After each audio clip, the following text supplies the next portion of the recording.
ГСП онлайн. Городские новости сейчас.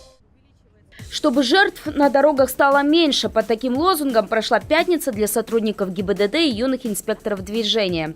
Таких в нашем городе больше 150. Это школьники, которые занимаются пропагандой безопасности на дорогах. Сегодня ребята вышли на улицы города, провели несколько акций, чтобы напомнить: легкомысленное отношение к вождению ошибок не прощает. Помогли им в этом их наставники, инспекторы ГИБДД. Ежегодно в третье воскресенье ноября во всем мире отдают дань памяти жертвам дорожно-транспортных происшествий.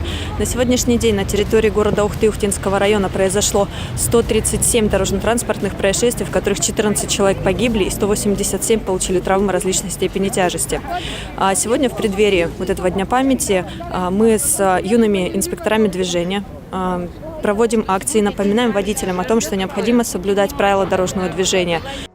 Самыми частыми причинами дорожно-транспортных происшествий становится несоблюдение скоростного режима и, как следствие, выезд на полосу встречного движения.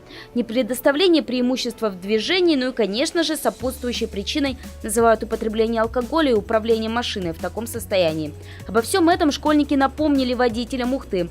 Также ребята обратились к прохожим. Пешеходам они напомнили о том, что нужно переходить зебру внимательно, убедившись в отсутствии авто поблизости, а также о необходимости в ночное время носить одежду или аксессуары со светоотражающими элементами.